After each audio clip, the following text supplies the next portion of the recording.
Hello students, आज के lecture में हम लोग ग्रेविटेशन के उन कॉन्सेप्ट को पढ़ेंगे जो कि मेंस और नीट के लिए काफ़ी इंपॉर्टेंट है और उन पर बेस्ड पेपर में क्वेश्चन आते हैं। तो ये हमारा पहला कॉन्सेप्ट है। इसमें दिया है कि एक आर्क है, इसका सेंटर सी है जिसका मास m है और इसकी रेडियस r है। तो इस आर्क के द्वारा इस सेंटर पर ग्रेविटी कितनी आएगी ये निकालते हैं हम लोग। तो इसका एक सीधा फार्मूला होता है कि g at centre equal to gm upon r square into sine theta upon 2 और थीटा अपॉन 2 अपॉन में थीटा अपॉन 2। तो ये एक फार्मूला है। इस फार्मूला को याद रखना है। अगर जैसे कोई अगर सेमी सर्किल होता आर्क की जगह जिसका मास m होता तो और इसका सेंटर C है और रेडियस R है, तो GC हो जाता GM upon R square sine, ये एंगल हो गया 180, तो 180 अपॉन 2 मतलब 90 डिग्री अपॉन ये हो गया पाई अपॉन 2, तो ये हो गया 2 ऊपर चला गया तो 2GM साइन 90 डिग्री 1 होगा, तो 2GM अपॉन R स्क्वायर इसका सेंटर पे आ गया। तो इस तरह से हम लोग इन प्रॉब्लम को सॉल्व करते हैं। तो ये हमारा रिंग और स्फीयर के बारे में कुछ इन्फॉर्मेशन दी गई है। इसमें ये फार्मूले और ये ग्राफ जो दिए गए हैं जो बनाए हैं इनको याद रखना ज़रूरी है। इन पर बेस्ड पेपर में काफ़ी क्वेश्चन पूछे जाते हैं। तो अगर ये ग्राफ और फार्मूले याद नहीं रखेंगे तो पेपर में क्वेश्चन सॉल्व नहीं होंगे। तो ये इन दोनों चीज़ों को याद रखना काफ़ी ज़रूरी है। तो जैसा कि हमारा एग्जाम्पल है, इसमें दिया कि एक स्फीयर है जिसका मास m है और इसका रेडियस जो है वो r है। इसमें से एक कैविटी काट ली गई जिसका रेडियस r/2 है।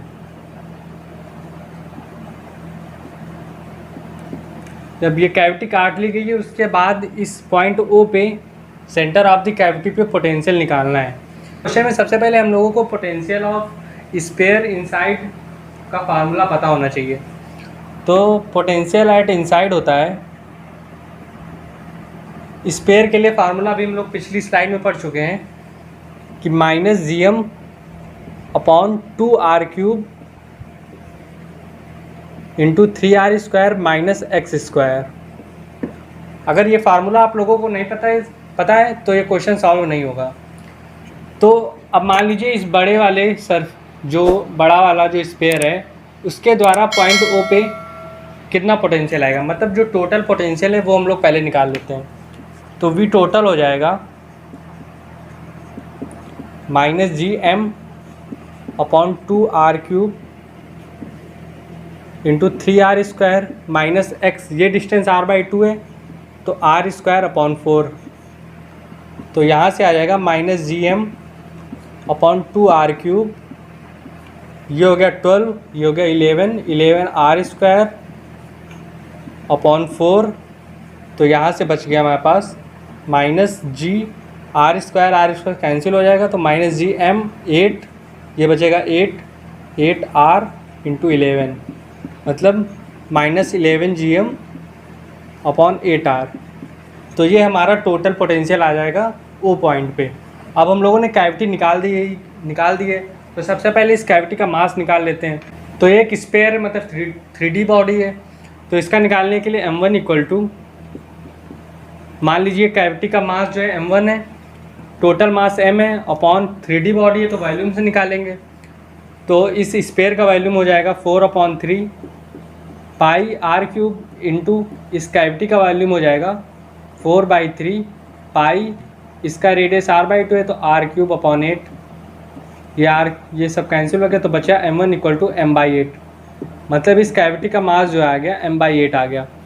अब हम लोग यहाँ से इस फार्मूले से V इनसाइड जो है इस कैविटी के लिए लगाएंगे, सिर्फ इस कैविटी के लिए। तो यहाँ पर जो इसका सेंटर पे आएगा, मतलब सेंटर पे है तो x की वैल्यू 0 हो जाएगी, तो सीधे V सेंटर पे आ जाएगा -3/2 gm अपॉन r। ये हमारे पास सीधे इस कैविटी का सेंटर पे जो पोटेंशियल है वो निकल आ जाएगा। तो V एट O हो जाएगा, V जो कैविटी के द्वारा है, V कैविटी एट O वो हो जाएगा -3/2 जी मास है m/8 इंटू रेडियस है r/2। तो यहाँ से आ जाएगा हमारे पास -3/2, ये 2 से 2 कैंसिल हो गया तो बचा 3/8 gm/r। तो ये हमारे पास वी कैविटी एट ओ आ जाएगा। अब हम लोगों को इसका पास जो नेट है वो निकालना है, तो नेट निकालने के लिए इन दोनों को माइनस कर देंगे, -11 gm, और ये क्योंकि ये कैविटी हटा दी गई है तो मतलब ये वाला माइनस कर देंगे उस पर जो टोटल आया है। तो हमारे पास इस कैविटी जब निकाल दी गई है उसके बाद ओ पे पोटेंशियल कितना है ये निकल आएगा हमारे पास। तो हमारे पास पोटेंशियल एट ओ आ जाएगा, कैविटी के सेंटर पे पोटेंशियल आ जाएगा। जो नेट जो पूरे स्पेयर के द्वारा ओ पे पोटेंशियल था वो था -11 gm/8r, माइनस इस कैविटी के द्वारा इसके सेंटर पे पोटेंशियल था -3 gm/8r। तो यहाँ से हमारे पास बचा ये हो गया प्लस, तो ये +3 हो जाएगा तो बचा -8 gm/8r। तो VO आ जाएगा -gm/r। तो ये हमारे पास फाइनली आंसर आ गया इस क्वेश्चन का। तो इस तरह से हम लोग इन प्रॉब्लम को सॉल्व करते हैं। तो ये हमारा नेक्स्ट प्रॉब्लम है, इसमें दिया कि a test particle is moving in a circular orbit in a gravitational field produced by a mass density ρr equal to k/r²। find relation between t and r। तो इस टाइप के question mains में काफ़ी बार पूछे जाते हैं और NEET में भी काफ़ी बार आ चुके हैं, तो ध्यान से देखिएगा। मान लीजिए हमारा सर्कुलर ऑर्बिट है, इस पर से r, इसका रेडियस r है और इस पर से हम लोगों ने r डिस्टेंस पे, ये r डिस्टेंस हो गई, इस पर से एक स्ट्रिप काट ली।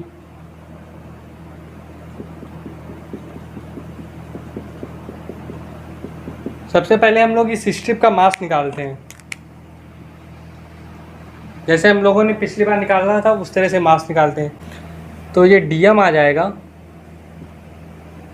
ρr into 4πr² dr। इसका एक्सॉटिक है, ये किस तरह से निकालते हैं dv, मतलब जो इस स्ट्रिप का है इसका वैल्यूम कैसे निकालते हैं, इसको निकालने का एक्सॉटिक देख लेते हैं। जैसे वैल्यूम का स्पेयर का वैल्यूम हो गया 4/3 πr³, तो इसका हम लोग डिफ्रेंशिएशन कर देंगे r के रिस्पेक्ट में, तो dv/dr हो जाएगा 4/3 πr³ का डिफ्रेंशिएशन हो जाएगा 3r², तो 3 से 3 कैंसिल हो जाएगा तो बचा 4πr²। dv निकालना है और dr इस साइड ले आएंगे तो ये हमारे पास dv आ गया। तो इस तरह से हम लोग सॉर्टिक तरीके से ये dv निकाल सकते हैं। तो ρr दिया था k/r², तो k/r² इंटू 4πr² dr, तो r² से r² कैंसिल हो गया। तो डिफ्रेंशिएशन हम लोग 0 से r तक के लिए कर रहे हैं, तो ये हो जाएगा 4πk 0 r का dr का डिफ्रेंशिएशन r हो गया और 0 से r तक की लिमिट है तो 4πk r हो गया। ये हो गया टोटल मास। और ये जो टेस्ट पार्टिकल है इसका मास मान लीजिए m है, तो इस पर जो टेस्ट पार्टिकल जो है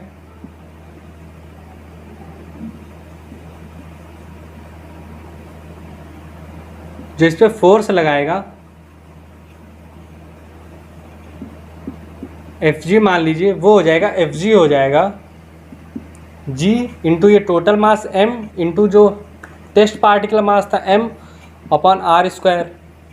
तो ये हमारा Fg हो गया। जो ये Fg है अब इसको कंट्रोल कौन करेगा, इसको कंट्रोल करने के लिए सेंट्रीपिटल फोर्स होता है, मतलब mv²/r, ये इसको कंट्रोल करने के लिए हो गया। तो यहाँ से इसको ये फोर्स हो गया mv²/r के प्रोपोर्शनल बराबर हो गया।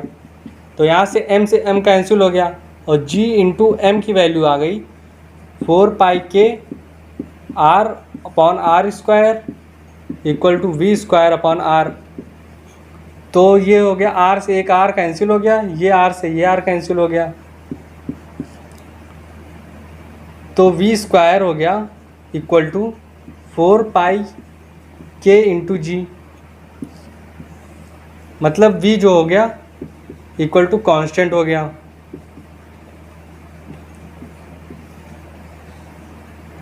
जब v कांस्टेंट हो गया तो हमारे पास फार्मूला तो है टाइम पीरियड का। अब हम लोगों को t एंड r में रिलेशन निकालना है, तो टाइम पीरियड का फार्मूला हो गया 2πr/v। जब v हमारा कांस्टेंट है यहाँ पे, तो t इक्वल टू 2πr/कांस्टेंट। तो 2π भी कांस्टेंट है और नीचे भी कांस्टेंट है, तो t अपॉन ये r इधर ले आएंगे इक्वल टू ये भी कांस्टेंट ये भी कांस्टेंट, तो इसको एक नया कांस्टेंट मान लेंगे। तो t और r में रिलेशन आ गया, t upon r equal to constant. ये हमारे पास t और r में रिलेशन आ गया। तो इस तरह से हम लोग इस तरह के प्रॉब्लम को सॉल्व करते हैं। हमारा ग्रेविटेशन पर बेस्ड कुछ और अन्य कॉन्सेप्ट हैं जिन पर बेस्ड पेपर में क्वेश्चन पूछे जाते हैं, तो इन कॉन्सेप्ट को ध्यान में रखना जरूरी है। तो आज के लेक्चर हम लोग यहीं पर समाप्त करते हैं। नेक्स्ट क्लास में हम लोग कुछ और अन्य कॉन्सेप्ट को पढ़ेंगे।